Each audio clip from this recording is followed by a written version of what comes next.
Bonjour à toutes et à tous, j'espère que vous allez bien. Si vous êtes sur cette vidéo, c'est probablement parce que vous vous demandez si le minage de crypto-monnaies, le mining, est toujours rentable en 2020. La vraie question, c'est pas est-ce que le minage est rentable, mais c'est est-ce qu'il est rentable pour vous, avec vos ressources et l'environnement dans lequel vous pouvez miner de la crypto-monnaie. C'est-à-dire le prix auquel vous payez l'électricité, par exemple, les moyens que vous avez pour acquérir une machine. Si oui, quelle machine acquérir? On va donc dans cette vidéo savoir si le mining est rentable aujourd'hui, mais si oui, sous quelles conditions, et sinon, pourquoi n'est-il pas rentable pour vous? De la même façon, aujourd'hui on va parler de mining brut, c'est-à-dire le mining avec un ordinateur. Mettre à sa disposition une machine qui va faire des calculs toute la journée pour sécuriser la blockchain contre des commissions. Il faut savoir que maintenant, ou du moins c'est une erreur de langage, quand les gens parlent de mining, ils parlent de toutes les formes de sécurisation de la blockchain. Que ce soit par machine, alors il y a les ASIC et il y a les machines GPU par carte graphique, les deux grands types d'ordinateurs qui font du mining, mais il n'y a pas que les machines physiques, il y a également plein d'autres consensus et plein d'autres protocoles qui permettent de sécuriser la blockchain, comme par exemple les masternodes ou encore le stacking. Ce sont différentes formes de sécurisation, mais en tout cas, on en revient toujours à la même activité, investir dans quelque chose qui va sécuriser une blockchain contre des commissions. C'est pourquoi j'ai décidé aujourd'hui de faire cette vidéo sur le minage de machines physiques, mais je ferai également deux autres tomes. Le premier traitant les masternodes qui sont montés en puissance et dont énormément de gens ont commencé à parler en 2019-2020, début 2020 en tout cas, et le stacking qui consiste en quelque sorte à immobiliser certaines crypto-monnaies dans un coin et à les sécuriser pour avoir le droit d'en avoir des nouvelles en récompense. On va donc aborder tous ces sujets et je vais essayer de les mettre à jour chaque année. Je ne sais pas si vous vous en souvenez, mais ma dernière vidéo sur la rentabilité du minage, qui a eu un bon succès d'ailleurs, était il y a 2 ans. Je pense que ce serait intéressant de refaire ça chaque année, que ce soit sur le mining physique ou sur les autres solutions, pour pouvoir toujours remettre à jour ces informations. Est-ce que le minage est rentable aujourd'hui? Si oui, quelle est la meilleure méthode? Non pas en général, mais quelle est la meilleure méthode pour vous avec vos ressources? On commence tout de suite à propos du mining. Alors j'ai dit qu'il y avait deux grandes écoles, les ASIC, ça ressemble un peu à ces machines métallisées qu'il y a derrière moi, ou alors les machines GPU, c'est-à-dire des ordinateurs avec des cartes graphiques qui génèrent de la puissance de calcul. Ce sont les deux grandes écoles. En réalité, il y en a une troisième, les FPGA. C'est un matériel informatique un petit peu particulier. J'en parlerai pas dans cette vidéo, perdez pas de temps avec ça. Il y a beaucoup d'arnaques sur ce genre de machine. Mais justement, si ça vous intéresse, je ferai une vidéo complète. C'est un petit peu plus poussé, mais en gros, c'est un matériel qui permettrait, en consommant presque rien, de générer beaucoup de puissance de calcul sur certains algorithmes. Alors c'est vrai, ça marche sur beaucoup d'algorithmes, c'est pas vraiment très rentable, mais ça se défend. En tout cas, il y a des gens qui depuis peu disent réussir à miner par exemple de l'Ether avec ce genre de machine, sans consommer d'électricité ou presque pas. Faites très attention, pour l'instant c'est plus un Eldorado, et après avoir mis beaucoup de budget et beaucoup de temps avec la société Just Mining pour savoir si on pouvait vraiment acquérir ce genre de matériel, le résultat est pas très satisfaisant, même s'il y a 2-3 petites pistes intéressantes. Si ça mérite une vidéo, dites-le en commentaire et je verrai pourquoi pas vous faire un contenu sur ce sujet. En attendant, les deux grandes écoles et on commence tout de suite avec le mining GPU. Alors le mining GPU, qu'est-ce que c'est? C'est utiliser un ordinateur avec une ou plusieurs cartes graphiques. Étant donné qu'on est rémunéré, plus on fait de calculs et que le calcul vient de la carte graphique, autant vous dire que dans une seule machine, ils en mettent plusieurs. À quel point ça peut être rentable aujourd'hui? Donc je le rappelle, on est janvier 2020, tous les calculs que je vais faire vont vous donner des valeurs qui vont évoluer à travers le temps. Ce ne sera pas vrai, ou du moins ce ne sera plus exactement les mêmes résultats demain, dans une semaine, dans un an ou dans 5 ans évidemment. Je vais donc vous expliquer comment fonctionnent ces calculs pour que vous puissiez les refaire en temps réel et évaluer si les informations que je vous donne sont toujours bonnes au moment de la vidéo.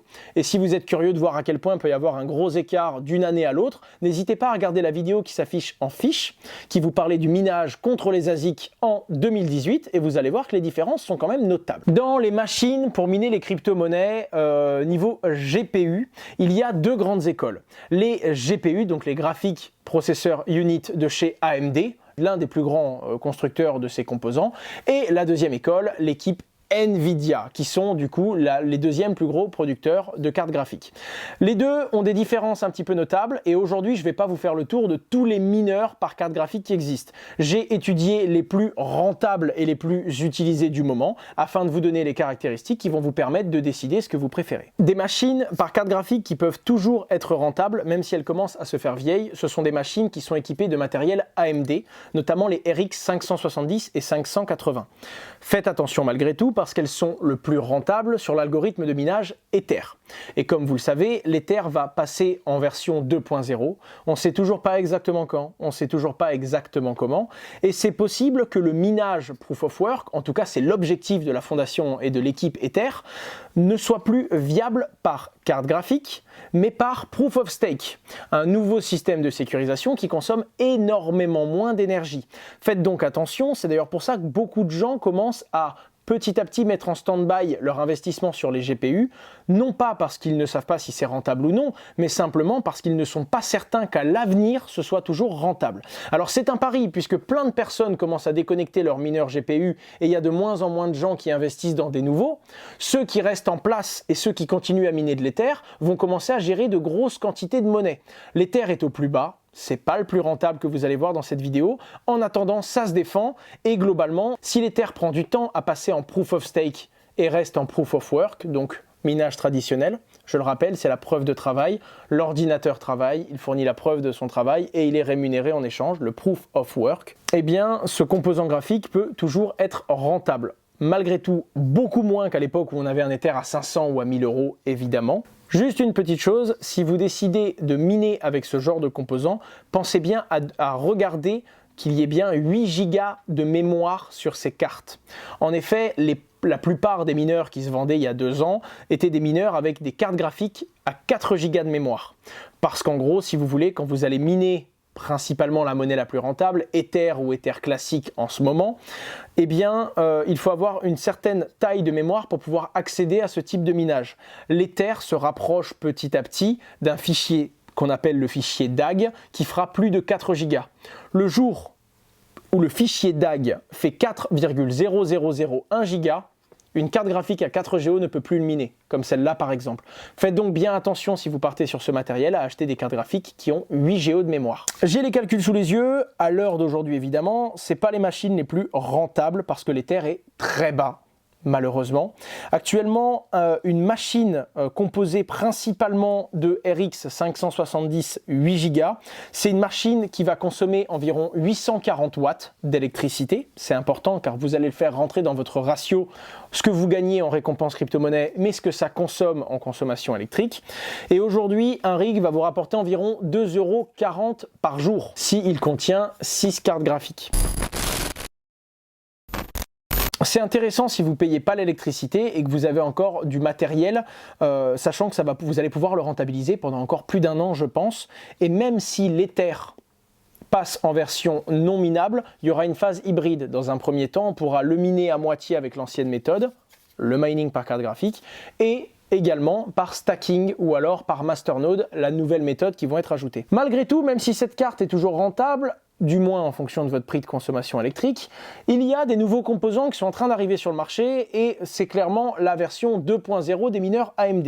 On les comparera ensuite aux mineurs Nvidia, mais on va parler maintenant de la nouvelle carte AMD, de la nouvelle gamme de cartes AMD qui se défend de par sa consommation électrique et surtout de la puissance qu'elle dégage. On va parler des Radeon. Donc la carte que j'ai entre les mains, c'est une Radeon 7. Relativement chère. Elle consomme pas mal d'énergie, mais elle génère une très grosse puissance de calcul sur l'algorithme le plus rentable de chez AMD, globalement ETH, c'est-à-dire Ether, Ethereum classique, mais peut également se défendre sur d'autres algorithmes. On va partir du fait que dans une machine, vous mettez 4 de ces cartes graphiques, d'accord? Donc la Radeon 7, globalement, la machine va vous coûter 3 500 € à produire. Si vous l'achetez, elle va vous coûter 4200 ou 4500. On imagine que vous l'avez donc monté vous-même, vous l'avez optimisé, ça vous a coûté allez, entre 3000 et 3500 €. Combien de rentabilité et combien de puissance de calcul cette machine peut dégager? Chaque carte va dégager 90 MHz, c'est l'unité de calcul qu'on utilise sur Ether globalement. Ce qui veut donc dire qu'en mettant 4, vous aurez 360 MHz de puissance. À l'heure où je vous parle et au prix de l'Ether d'aujourd'hui, avec 360 MHz, vous allez dégager environ 5 € d'éther par jour, en consommant un peu moins de 1000 watts, 940 exactement. Donc si vous ne payez pas l'électricité, avec ce genre de matériel, une machine à 3000 € va vous rapporter environ 5 € par jour, ce qui est relativement intéressant.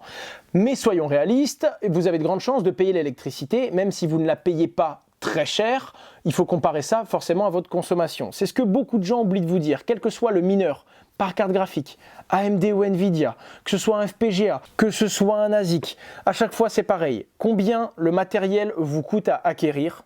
Combien est-ce que ça va vous coûter par jour en électricité? Combien est-ce que ça va vous rapporter par jour en crypto-monnaie?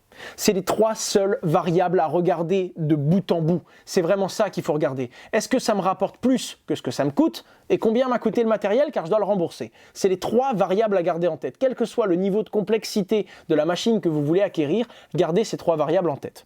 On reprend notre exemple d'AMD qui est sûrement l'un des meilleurs, la Radeon 7. Il y a la Radeon 57 qui est pas mal non plus. Mais en grosso modo, c'est les mêmes proportions. C'est-à-dire qu'elle va vous coûter 2 fois moins cher, elle va consommer 2 fois moins d'électricité et elle va générer 2 fois moins de puissance. Donc ça peut être un peu plus intéressant si vous avez un budget un peu plus modeste, mais globalement, on est sur la même gamme de produits et donc les ratios vont rester les mêmes. On va prendre l'exemple de cette machine qui va consommer approximativement 1000 watts, d'accord, 940, j'augmente un petit peu, pour vous permettre de calculer et pour vous permettre d'avoir une idée. Aujourd'hui, quelqu'un qui paye l'électricité à 10 centimes d'euros le kilowattheure, c'est une personne qui va payer environ 24 centimes pour 100 watts. Donc, sa machine qui consomme 1000 watts par jour va lui coûter 2,40 € d'électricité par jour. Alors, je ne vais pas m'arrêter à ça, je vais vous apprendre à le calculer. Vous pouvez vous rendre sur un site de calcul de rentabilité. Il y a des petites choses à savoir. Ça paraît barbare quand on n'y connaît rien, mais dès qu'on vous a expliqué les 2-3 bases, franchement, c'est pas sorcier. Une machine AMD, d'accord, c'est une machine qui est très efficace sur l'algorithme ETH, l'algorithme pour miner de l'Ether et de l'Ether classique. Vous allez donc vous rendre dans la case ETH qui est ici, que vous voyez à l'écran. Hop, vous rentrez la puissance de calcul de la machine, 90 MHz par carte, vous en mettez 4, ça fait 360. Vous mettez la consommation électrique, donc je vous ai dit 940 watts, et ensuite le prix que vous payez au kilowattheure. Attention, c'est en dollars, augmentez de 10% si vous connaissez votre prix en euros. Globalement, si vous êtes en France et que vous avez un assez bon prix de l'électricité, vous allez payer peut-être 11 centimes le kilo. C'est assez bon pour la France, mais c'est pas super à l'international. Vous faites votre calcul. Vous décochez évidemment tous les autres algorithmes qui ne vous intéressent pas du tout, puisque vous êtes juste là pour faire votre calcul sur l'Ether en particulier. Et une fois que vous les avez tous décochés et que vous allez cliquer sur calcul, ça va vous afficher uniquement avec les caractères que vous avez rentrés. Vous faites votre calcul, tac, vous vérifiez bien que ce soit Ether et Ether classique, et vous voyez que le plus rentable des deux, c'est bien l'Ether classique à miner à l'heure actuelle, que ça vous rapporte 5,34 € par jour. Moi, je vous avais dit 4,80 €, 5 €, donc un peu plus de 5 € en dollars, 5,34 €, on est bon. Vous en avez pour 2,48 € d'électricité, ce qui vous fait un bénéfice de presque 3 $. C'est pas mal, mais globalement, c'est pas fou parce qu'il faut garder en tête qu'une machine comme ça va vivre 2 ans et demi, 3 ans. Même si vous êtes rentable, très clairement, vous gagnez 3 $ par jour. En une année, il y a 365 jours, donc vous êtes à 1100 $ par an à peu près. Il va vous falloir 2 ans et demi, 3 ans, c'est-à-dire la durée de vie de la machine pour la rembourser. C'est donc pas vraiment intéressant à l'heure actuelle. Après, gardez en tête que si l'Ether fait x3 demain, d'accord, eh bien la même machine va vous coûter plus cher à acheter. Parce que les gens ne sont pas idiots. Si la machine devient 3 fois plus rentable, le prix des composants commence à augmenter.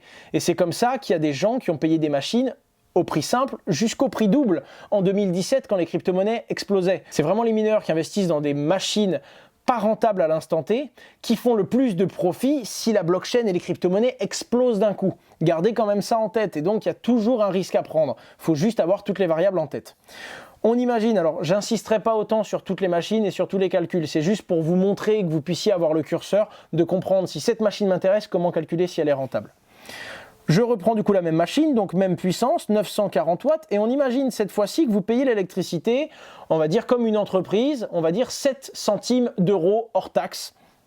Hop, donc on va mettre 8 centimes de dollars pour 7 centimes d'euros. Vous faites votre calcul, et là c'est déjà plus intéressant, parce que vous gagnez toujours autant, 5,34 $, d'accord ? Si la crypto-monnaie fait x2, ça peut monter à 11 $ très vite, garde-le en tête, surtout que l'Ether n'a pas recapitalisé autant que les autres. Le Bitcoin, il est à la moitié à peu près de la valeur qu'il a eue à son top de 2017. L'Ether, il était à 1200 €, aujourd'hui il est à 160 €, donc l'Ether, il n'est pas à l'abri de nous faire une surprise. En attendant, sur une machine qui nous rapporte environ toujours 5 € par jour, là on est à 3,5 $ de bénéfices, parce qu'on a moins en électricité. C'est ça quand je vous dis, est-ce que le minage est rentable ? La vérité, c'est qu'il est toujours rentable. Ça dépend pour qui. Ça dépend où vous êtes et ça dépend du moyen que vous avez d'acquérir l'électricité. Un ancien employé EDF, client très connu de Just Mining, je vous salue, un ancien employé d'EDF est une personne qui est très souvent, tout le temps rentable. Même avec une mauvaise machine, elle peut être rentable parce qu'elle paye son électricité pas cher du tout. Là, on est à 3,50 $ de bénéfices. On se rapproche encore un petit peu de la rentabilité, mais ça prendrait toujours trop de temps. On est toujours sur 2 ans et demi. Alors j'insiste vraiment sur le prix de l'Ether, parce que pour moi, c'est ce qui en gros dévalorise beaucoup l'algorithme ETH en ce moment. L'ETH, du coup, le minage d'Ether et le minage d'Ethereum classique. Comme il est un petit peu instable, car on ne connaît pas l'avenir de ces monnaies-là, on a tendance à avoir un petit peu peur. Mais pour moi, c'est une monnaie qui peut vite faire x2. Et donc, si dans 30 jours, l'Ether monte à 280 € ou 300 €, eh bien, mon calcul ne sera plus bon, car ici, c'est plus un 3,54, d'accord ? Mais ici, ça va être un 7 ou un 8 €. Parce qu'effectivement, la consommation électrique, elle, ne bougera pas. Donc c'est le 5 €, c'est ce qu'on va gagner tous les jours, qui va doubler. On sera donc à 10 € par jour de gain, toujours 2 € par jour de consommation, et là on sera à 8 € de bénéfice, et si vous faites vos calculs, c'est plus du tout la même. Gardez bien ça en tête. Voilà en tout cas comment on calcule, et voilà à quel point ça peut être intéressant. Je voulais vous faire un petit calcul de rentabilité. Alors évidemment, la plupart des mineurs professionnels vont chercher de l'électricité entre 3 à 5 centimes le kilo. Imaginez quelqu'un qui paye 5 centimes de dollars le kilowattheure, il fait son calcul.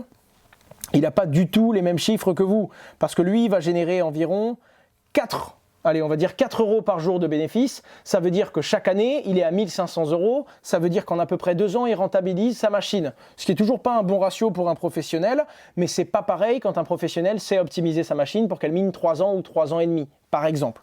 Alors bon, globalement, en ce moment, le minage par AMD, avec un prix de l'Ether comme ça, on doit être capable de le dire, c'est pas le mieux. Je vais pas le déconseiller, parce que l'Ether peut faire x2 à tout moment. À l'instant T, si je dois prendre une décision d'aller sur le mineur le plus rentable, ce ne sera probablement pas un mineur AMD. Parce que, et la raison est très claire, l'Ether est beaucoup trop bas. D'ailleurs, on le voit bien, l'Ethereum classique prend beaucoup de valeur en ce moment, il remonte plus vite que l'Ether, et tout de suite, il est passé devant lui. Si l'Ether s'énerve un petit peu et qu'il va taper 5 ou 600 €, ça fait des calculs qui sont tout de suite dopés, donc gardez-le en tête si l'Ether est remonté au-dessus des 200 ou 300 balles quand vous regardez cette vidéo. Maintenant, on va passer sur un autre type. Tac. On va regarder plus globalement le minage par carte graphique, toujours, mais avec des cartes graphiques NVIDIA. Alors leur particularité, elles vont sur beaucoup plus d'algorithmes. Globalement, avec des cartes graphiques NVIDIA, on va miner de l'Equihash, donc tout un autre type de crypto-monnaie. Dans la tête, le premier qui me vient, c'est le Zcash. On peut également miner tout ce qui va être Zcoin, d'accord, donc encore un autre algorithme, ou encore ce qui me plaît le plus, non pas par rentabilité, je vous l'avoue, mais par technologie, le Mimblewimble, c'est-à-dire l'algorithme de Beam et de Green. Deux monnaies qui s'affichent actuellement à l'écran au niveau des logos. C'est vraiment des monnaies auxquelles je crois beaucoup, donc pour moi ça peut intéresser, et il y a une chose qui me plaît beaucoup avec ces composants, ils ne consomment presque rien. Par rapport aux autres, évidemment. Ce qui veut donc dire que si vous êtes dans un pays où globalement vous avez une électricité à 8 ou 9 centimes, que vous n'osez pas investir sur du minage d'Ether car vous ne connaissez pas l'avenir et car vous trouvez que ce n'est pas assez rentable aujourd'hui, peut-être que vous pouvez être rentable avec du mining par GPU NVIDIA. Je vous donne un exemple. On prend la 1060, celle-là c'est une 2060, GTI 2060. On prend la 1060 Ti sur laquelle j'ai basé mes calculs aujourd'hui, car globalement, c'est celle que je conseillerais à quelqu'un qui a toujours un budget qui va rester entre 2 et 4 000 € pour acheter une machine de minage. Il y a des machines bien moins chères, mais globalement, si vous voulez miner, il y a beaucoup de gens qui vont vous conseiller de mettre 1 ou 2 cartes dans un ordinateur. C'est pas vrai. Si vous voulez découvrir le minage, vous pouvez très bien prendre un ordinateur avec une seule carte graphique. Si vous voulez être rentable en minant, mettez au minimum 4 cartes graphiques dans une machine et jusqu'à 6. Je sais, c'est cher, mais si vous voulez être rentable, il faut investir. Vous ne pouvez pas gagner de l'argent avec une machine, avec une seule carte graphique. Vous pouvez, oui, si les crypto-monnaies font x20, mais achetez directement la monnaie qui vous intéresse et n'allez pas la miner avec une seule carte. Le minage, c'est intéressant quand c'est un travail de longue haleine, quand on peut investir dans une machine, quand on va diversifier, qu'on va mettre certains de ces mineurs AMD, d'autres de ces mineurs Nvidia, parce qu'il y a des moments où l'un sera plus rentable que l'autre, et en parallèle, qu'on a des ASIC. Je en parle dans la deuxième partie de cette vidéo.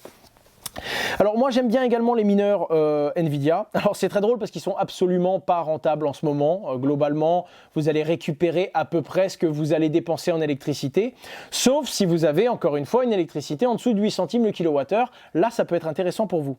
Je vous donne juste l'exemple. On va comparer ça du coup au mineur qui a coûté 3500 € d'AMD et qui n'est pas rentable puisqu'il mettrait 2 à 3 ans à se rembourser même avec un 7 ou 8 centimes le kilowattheure. Parlons d'un mineur Nvidia. Cette fois-ci, on met 6 cartes graphiques, d'accord? Et on va se baser sur un mineur, pour vous donner un ordre d'idée, 6 cartes graphiques 1660 Ti consomment environ 560 watts. C'est-à-dire 2 fois moins que la machine dans laquelle on a mis 4 mineurs AMD Radeon 7. Pour vous donner à quel point le minage par GTX consomme beaucoup moins. C'est ça qui est intéressant quand on est du coup en France ou dans un pays où l'électricité est relativement chère, on va plutôt s'orienter vers ce genre de produit. Ce qui est sympa aussi, c'est que même si c'est pas tout le temps très rentable, ces cartes graphiques là, c'est un peu des 4x4 pour moi. Elles peuvent aller tout terrain. C'est-à-dire que si c'est plus rentable sur une monnaie, elles iront sur une autre. Celle-là, je vous ai rapidement dit, c'est Ether ou Ether classique, parce que c'est les deux gros plus rentables. Il y a également le Monero, mais globalement, pas rentable du tout depuis qu'il y a des ASIC dessus.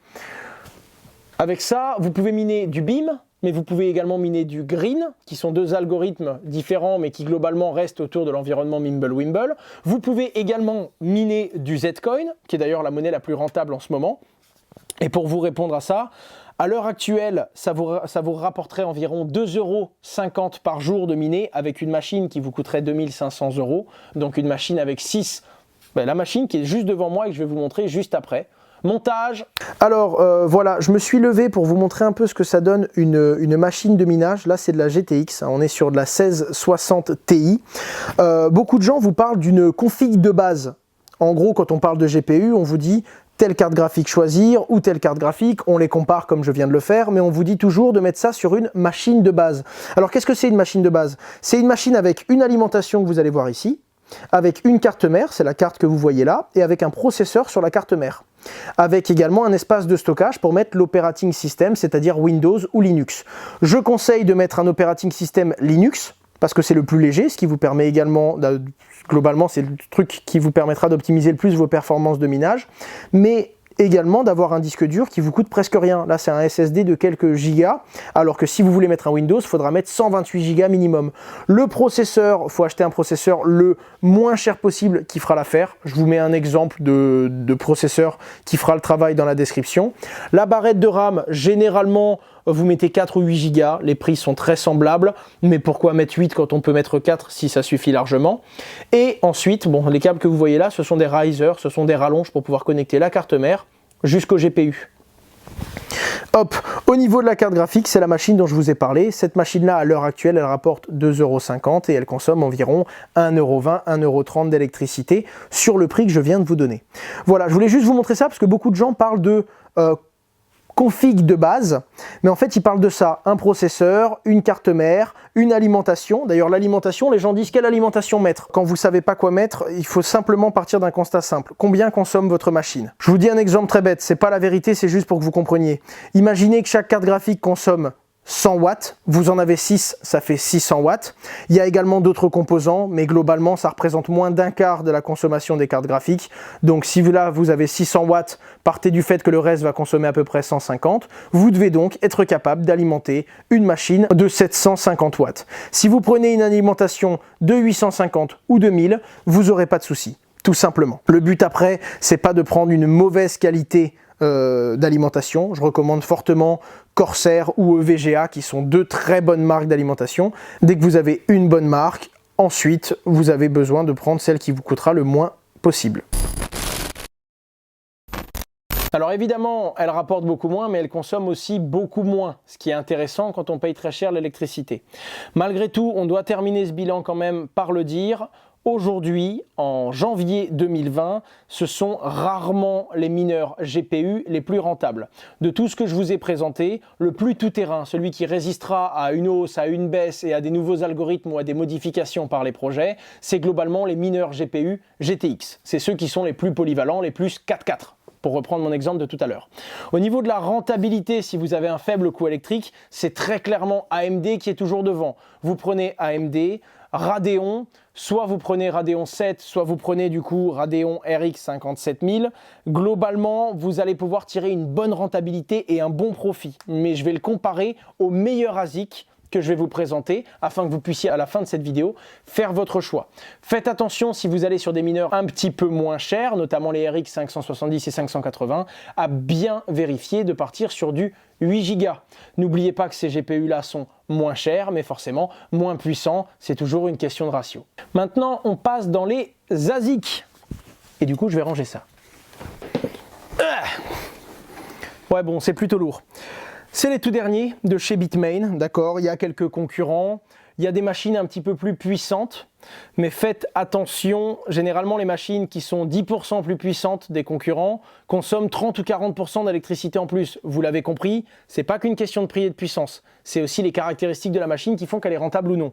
Donc globalement, le S17 Plus de Bitmain reste la meilleure bécane, qui est également la plus à jour, sur le marché des crypto-monnaies, en tout cas actuellement disponible. Il y a plein de marques qui annoncent des machines plus performantes, mais qui sortiront dans 5 mois, et donc dans 5 mois, le marché ne sera pas le même, etc., etc. Les S17 Plus sont donc les plus intéressants. On est sur une consommation électrique d'environ 3000 watts, 2900 watts, d'accord? Et on est sur une puissance, cette fois-ci, pas sur l'algorithme ETH. Je refais appel à ma vidéo. Cette fois-ci, c'est l'algorithme SHA, donc le SHA-256. C'est ça l'algorithme pour miner du Bitcoin. Après, je vous parlerai d'un ASIC qui mine l'Ether aussi, si vous voulez comparer directement un ASIC à la Radeon 7 que je vous ai montré. Là, cette machine-là, elle produit entre 67 THS de puissance sur cet algorithme et 73. Ça se compte comme ça. Il faut savoir que 1000 GHS, c'est 1 THS. C'est pas facile pour les débutants, mais encore une fois, quand vous le savez, c'est ça. Vous mettez votre consommation en watts et vous mettez ensuite le prix auquel vous payez l'électricité. Alors, le truc qui est intéressant, c'est que cette machine génère beaucoup d'argent. À l'heure actuelle, avec un Bitcoin autour des 8000 €, cette machine, elle crache presque 11 € par jour de Bitcoin. C'est intéressant. Mais si c'est pour payer 13 € par jour d'électricité, c'est pas intéressant. Alors, prenons l'exemple d'un Français moyen qui paye son électricité à 11 centimes le kilo. J'exagère, en réalité on est plus à 14. Faites attention, renseignez-vous bien avant de mettre ça chez vous. Vous faites votre calcul et vous voyez que, regardez, la machine elle rapporte presque 11 $ par jour, donc 10 €, mais que 2,43 € de profit parce qu'il y a 8,35 € d'électricité. Donc même si cette machine est très rentable, globalement elle rapporte 2 € par jour. Elle coûte environ 2500 €. Alors attention, sur le site Bitmain, elle coûte 1600 $. Mais 1600 $, c'est la précommande, c'est quand vous allez le recevoir dans 2 mois. Si vous voulez tout de suite, vous allez le payer 1800 $. Puis ensuite, on est en Europe. TVA 20%. Votre 1800 $, donc on va dire 1600 €, devient vite 2000 €. Et en plus de ça, vous avez un frais de port. Et donc le frais de port sur une machine comme ça, il me semble que c'est 90 €. Donc vous vous retrouvez à payer 2100 € alors que sur leur site, c'est affiché 1600 $. Faites très attention toujours à comparer. Il y a plein de gens qui me disent pourquoi le prix il est là comme ça. Et je prends l'exemple de Just Mining évidemment, parce que c'est l'entreprise qu'on a qui est dans le mining. On vend en euros des produits qui sont à 2200 € contre 1600 $ sur le site de Bitmain. Le 2200 €, c'est après les taxes, après la livraison et surtout après la TVA qui nous fait très très mal en Europe souvent et en France particulièrement avec ses 20%. Prenons maintenant l'exemple d'une personne, on en revient à ce qu'on a fait tout à l'heure, qui paye l'électricité à 7 centimes le kilowattheure. Là, c'est déjà plus pareil. On met 0,8 en dollars, ça fait 0,7. Là, on commence à être sur un ratio un petit peu plus intéressant. Oula, qu'est-ce que j'ai fait? J'ai raté mon calcul moi ou quoi? Ah oui, j'ai baissé l'électricité, mais au truc d'en dessous. Hop. Une personne qui paye à 7 centimes d'euros son kilowattheure, là c'est déjà plus la même histoire. On gagne toujours autant mais on donne tellement moins en électricité, là on est à 5 € par jour de plus-value. 5 € par jour, ça fait que le mineur va rapporter environ 1700 € de Bitcoin par an en plus-value. en ayant payé l'électricité. Là, on commence à avoir un ASIC qui est assez rentable. Les ASIC vivent un petit peu moins longtemps que les GPU, c'est pas vrai pour tous, mais globalement, on est sur une machine qui va vivre à peu près 2 ans. Après, j'en ai certains qui ont vécu 2 ans et demi, hop. Et j'en ai d'autres qui m'ont claqué dans les doigts un peu avant. Donc, c'est toujours approximatif. La vie fait qu'on n'a pas tous les mêmes résultats sur le même produit non plus, mais c'est à savoir. Et maintenant, on part du fait que vous ne payez pas l'électricité du tout, ou alors 1 centime le kilo parce que vous êtes, je sais pas, par hasard, comme je l'ai dit tout à l'heure, un ancien employé EDF ou une personne qui a une tarification très particulière. À ce moment-là, vous faites un calcul de profitabilité, vous êtes sur du 9 € de profit parce qu'il n'y a presque pas d'électricité, vous sortez votre calculatrice et vous calculez 9 fois 365, même si ce chiffre peut bouger, parce que le Bitcoin peut monter, faire x2, et là vous êtes à 18 € par jour, ou être divisé par 2, et là je vous laisse faire le calcul aussi, fois 365 égale, et là vous êtes à 3300 € par an de bénéfices. Et là c'est intéressant, parce que là vous remboursez rapidement votre machine, et là vous faites de la plus-value. Encore une fois, le mining est-il rentable? Oui. Le mining est-il rentable pour vous? Maintenant, vous savez le calculer. Voilà, alors je ne voulais pas en parler parce qu'elle est moins rentable, mais c'est quand même intéressant pour les débutants. Il y a un autre mineur qui s'appelle l'Antminer S9 SE, d'accord, qui consomme 1280 watts, donc à peu près un peu plus que 3 fois moins, on va dire 2,5 fois moins. Hop. Et qu'il ne rapporte, par contre lui, il ne rapporte que 17 000 de puissance. Alors c'est pas rentable, vous l'avez bien vu. On a divisé la puissance par presque 5, alors qu'on a divisé la consommation par 2,5. En attendant, je voulais quand même vous en parler, parce que si vous payez l'électricité vraiment pas cher comme là, vous pouvez avoir un petit rendement, par exemple 1,80 € par jour, d'accord, ce qui peut vous rapporter environ 700 € par an, à peu près. Le truc qui est intéressant avec ça, c'est que cette machine-là coûte presque rien. Cette machine-là, elle va coûter 140 $ si vous l'achetez sur Bitmain. Bon, plus 20% de TVA, donc 140 €, plus 100 € de frais de port. C'est le problème avec ces machines. Vous allez la payer presque 2 fois plus cher à cause du frais de port quand ça vient de Chine. Si vous l'achetez en France ou en Europe, vous êtes entre 250 et 350 €, ce qui est intéressant si vous ne payez pas du tout l'électricité. Encore une fois, là c'est vraiment pour ceux qui ont des bons plans électriques, qui peuvent faire un meilleur plan avec ce genre de machine qu'avec les grosses, car le coût d'acquisition du S9 SE est presque nul. Donc vous pouvez avoir une rentabilité très rapide, en une centaine de jours. Je vous en parle également, car même si vous payez l'électricité un peu plus cher, si vous voulez découvrir et acheter votre premier ASIC, eh bien ça peut être très intéressant d'acheter celui-là, non pas parce que c'est le plus rentable, mais simplement parce que celui-là, vous pouvez l'avoir pour quelques centaines d'euros. Ça vous permet de découvrir globalement le fonctionnement d'une grosse bécane bien chère et d'un petit ASIC qui ressemble d'ailleurs un peu plus à celui-là, avec un seul ventilateur devant et derrière. C'est exactement le même. Quand vous savez en configurer un, vous savez configurer l'autre. Et donc pour tester, avant de mettre 5 ou 10 000 €, n'hésitez pas à partir sur une petite machine, même si vous savez que vous la rentabiliserez peut-être pas. C'est peut-être mieux de prendre en main comme ça, au moins vous savez dans quoi vous allez investir et dans quoi vous allez mettre les mains avant de mettre un gros billet tout de suite. On va maintenant parler de l'Antminer A9. C'est un Antminer pour miner de l'Ether. Et je voulais le comparer du coup à la machine avec du Radeon 7 pour vous dire, sur le même algorithme, c'est quoi le mieux? Un ASIC ou un mineur GPU? Et vous allez voir que, en l'occurrence, c'est l'ASIC, mais vous allez comprendre pourquoi je conseille souvent et pourquoi beaucoup de monde continue à utiliser le GPU. On va reprendre notre calcul de tout à l'heure, d'accord? Et on va mettre du coup l'Antminer A10. Alors l'Antminer A10 déjà, on va comparer les deux machines. Voilà, on imagine la machine avec 4 cartes graphiques Radeon 7, que j'ai pris en exemple tout à l'heure, qui coûtait 3500 € à peu près. Vous pouvez vous y retrouver à 3000, mais vous pouvez aussi vous y retrouver à 4000. On imagine 3500 €. L'Antminer A10, vous pouvez globalement l'acquérir pour 2500 €, donc presque 1000 € de moins, un tiers de moins, à peu près 30% moins cher. Et pourtant, ça, c'est les statistiques. Ce que vous voyez là à l'écran, hop, je remets les bons chiffres pour ne pas dire de bêtises. Ce que vous voyez là à l'écran, sans parler de prix électrique, c'est les statistiques du Radeon 7. D'accord? Une machine où on en met 4 et qu'on a payé 3500 €. Alors que ça, pas 360 MHz, mais 500 MHz. Et c'est ça le pire, pour une consommation de 750 watts seulement. Donc un truc qui rapporte presque un quart de plus en puissance et qui consomme encore moins.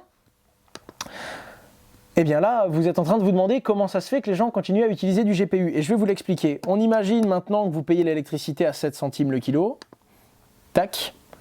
La machine, elle, vous rapportera environ 6,20 € par jour de bénéfices, ce qui est énorme, puisqu'en un an, vous avez remboursé presque 80% de votre machine si vous payez l'électricité à 7 centimes le kilo. Malgré tout, beaucoup de gens se disent « Pourquoi je partirais sur du GPU? Je viens de voir que ça rapporte moins en puissance, que ça coûte plus cher et que ça consomme plus d'électricité. » Donc là, vraiment, il n'y a que des red flags, il n'y a pas de bonnes nouvelles. Bien, il y en a quand même une. Si l'algorithme d'Ether se modifie un tout petit peu, l'algorithme ETH, le GPU va probablement pouvoir quand même rester sur cet algorithme. Alors que si, et c'est déjà arrivé sur beaucoup de monnaies, l'algorithme se modifie un tout petit peu sur Ether, eh bien l'ASIC, lui, que vous pouvez voir derrière moi, est vraiment fait pour un algorithme très précis. C'est-à-dire que s'il y a une petite modification, il est possible que d'une minute à l'autre, votre ASIC, vous le mettiez à la poubelle, qu'il ne soit plus du tout compatible.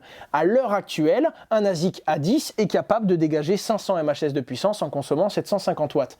Rien ne vous dit que si l'algorithme est modifié, votre ASIC sera capable d'aller dessus. Alors que les GPU, c'est presque sûr, car les GPU, comme je vous l'ai dit tout à l'heure, c'est beaucoup plus robuste, c'est beaucoup plus polyvalent, c'est beaucoup plus 4-4, pour reprendre encore une fois ce fameux exemple. Voilà pourquoi les gens préfèrent perdre en rentabilité, payer un peu plus et aller sur du GPU, plutôt que d'aller sur de l'ASIC. C'est un pari à double tranchant. S'il n'y a pas de modification, ceux qui sont restés sur l'ASIC vont gagner beaucoup plus d'argent, beaucoup plus rapidement, et vont se rentabiliser plus que ceux qui ont été sur du GPU. Maintenant, imaginons également que l'Ether s'effondre totalement, et que ce soit une autre monnaie, comme par exemple, je ne sais pas moi, le Mimblewimble, si vous avez des GPU GTX, ou encore le Monero, qui est minable avec des GPU AMD, qui explose. Là, tous les mineurs vont aller sur cet algorithme-là, alors que l'ASIC ne pourra pas y aller. C'est vraiment ça que vous devez comprendre. L'ASIC, c'est un outil qui est fait sur mesure. C'est pas un processeur graphique, c'est vraiment la partie du processeur graphique qui permet de miner l'Ether au mieux. C'est donc super rentable dans une tâche très spécifique, mais ça s'adapte très très mal aux évolutions du marché. Voilà pourquoi il y a beaucoup de gens qui continuent à investir sur les GPU aujourd'hui, et globalement, quelqu'un qui commence et qui est un petit peu novice, autant lui donner une solution un peu moins rentable, mais qui va dans plein de domaines et qui est bien plus robuste, qu'une solution qui est une simple petite mise à jour, surtout sur une monnaie comme l'Ether, où on ne sait pas du tout où on va parce que c'est pas précis et que c'est pas encore annoncé, qu'un ASIC. Après, beaucoup de gens disent que ça vaudra plus rien, mais les mineurs de GPU aiment bien dire avec le sourire que quoi qu'il arrive, un ASIC, ça vaudra toujours le prix des ventilateurs qu'il y a dessus. Trêve de petites blagues, on prend du recul et on récapitule. À l'heure actuelle, quel est le plus rentable? Alors globalement, si vous payez l'électricité et si vous avez un bon prix, ça va se battre entre le S17 Plus pour miner du Bitcoin et un mineur GPU rempli de cartes graphiques Radeon 7 ou alors Radeon de la même gamme. Globalement, ça va être les deux gros points à confronter. Puisqu'on a Radeon 7, une machine à 3500 €, donc plus cher que l'ASIC, mais qui va vous rapporter 5 € par jour de crypto-monnaie. Elle va consommer que 1000 watts, donc 1000 watts pour 5 € par jour de crypto-monnaie à l'heure actuelle, sachant que l'Ether peut monter, le Bitcoin est déjà pas mal, l'Ether est très très bas. Alors que dans les ASIC de minage Bitcoin, actuellement, on va consommer 3000 watts, donc il ne faut pas payer l'électricité chère, pour 10 €. 3000 watts pour 10 € contre 1000 watts pour 5 €. C'est globalement le GPU qui est le plus intéressant. Et on peut aller encore plus loin, si vous êtes capable de prendre un ASIC très spécifique. Le plus rentable, ça va être directement l'Antmineur A10. Lui, il consomme 750 watts et il va vous rapporter presque 7 € par jour de crypto-monnaie. Donc à vous de voir, vous avez le plus rentable mais le plus fragile, la moindre modification, impossible de miner avec, ou alors un peu plus rentable si vous payez l'électricité pas cher, un rig de mining avec du matériel AMD dedans. Encore un peu plus rentable si vous ne payez pas du tout l'électricité, c'est vraiment ce que je vous recommande. Hein. Si vous ne payez pas du tout l'électricité, que vous êtes entre 1 ou 2 centimes, vous mettez plein de mineurs de Bitcoin, des S17+, restez vraiment générique en ce moment. C'est pas le discours que j'aurais eu il y a 2 ans, c'est pas du tout le discours que j'avais, d'ailleurs regardez la vidéo. À l'heure actuelle, c'est ce que je vous conseille de faire. Car, vous savez, chaque année, les GPU vieillissent moins vite que les ASIC. Pourquoi? Parce que les GPU sont optimisés depuis des années et des années.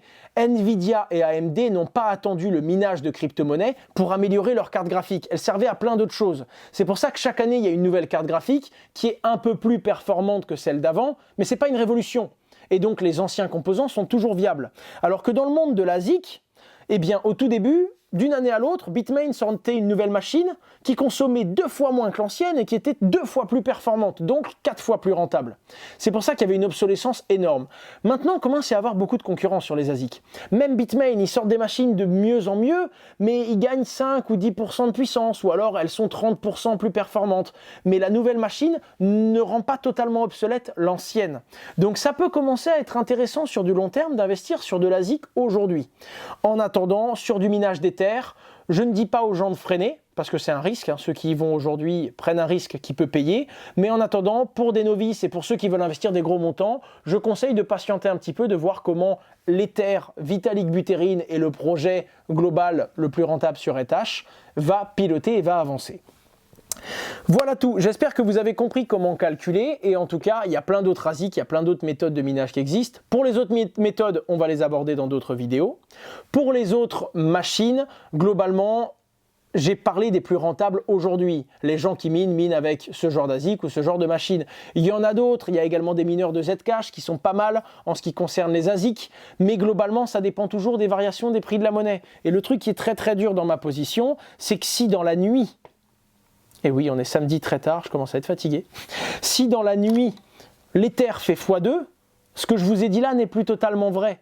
Donc c'était important de vous faire une vidéo où on en est aujourd'hui, mais également de vous expliquer, même si c'est plus chiant et plus barbant, comment fonctionne le calcul et non pas c'est quoi la vérité d'aujourd'hui, là, maintenant, tout de suite. Vous devez être capable d'adapter ça s'il y a une grosse variation dans la nuit. Gardez donc bien ça en tête et utilisez des outils comme je vous les mets dans la description, des outils comme CoinWards qui vont vous permettre de refaire vos calculs en temps réel. Si vous avez des questions, Facebook, Twitter, Instagram, LinkedIn, Steemit, Snapchat, on essaye de répondre à tout le monde. Le plus dur, c'est sur Snapchat et sur Instagram parce que ça va vraiment dans tous les sens. Mais globalement, même si on prend du temps, LinkedIn, Instagram et Twitter, on répond à tout le monde. Tout le monde. Il y a plusieurs personnes, je ne suis pas tout seul. On est vraiment nombreux derrière la chaîne YouTube à essayer de répondre à tout le monde. N'hésitez pas à poser vos questions s'il y a quelque chose que vous ne comprenez pas. Mais avant, faites quelques recherches sur Internet pour limiter le nombre de questions qui pourraient intervenir. Vous savez donc à peu près dans quoi investir en fonction de vos ressources et vous savez donc si ce sera rentable pour vous ou non. Encore une fois, il y a toujours un moyen d'améliorer sa rentabilité de minage et donc c'est à vous de la trouver. Dans la prochaine vidéo, pas la prochaine sur ma chaîne, je vais en faire quelques-unes entre temps, mais dans la prochaine vidéo qui concerne le mining ou du moins la sécurisation de blockchain contre des récompenses, j'aborderai les masternodes ou le stacking. À vous de me dire quel sujet vous voulez que je traite en premier. Quoi qu'il arrive, je vous mets un sondage et c'est à vous de choisir quelle est la prochaine vidéo de type minage que j'aborderai. Je compte également sur vous en commentaire pour me dire si ça vous intéresse que je traite le sujet des FPGA ou de l'avenir de l'Ether en général dans le monde du minage. Et je compte aussi sur vous pour mettre un like et vous abonner si cette vidéo vous a permis de vous orienter et de comprendre un petit peu mieux le minage et sa rentabilité au jour d'aujourd'hui. C'était Asher et j'espère que ça vous a plu. Au revoir.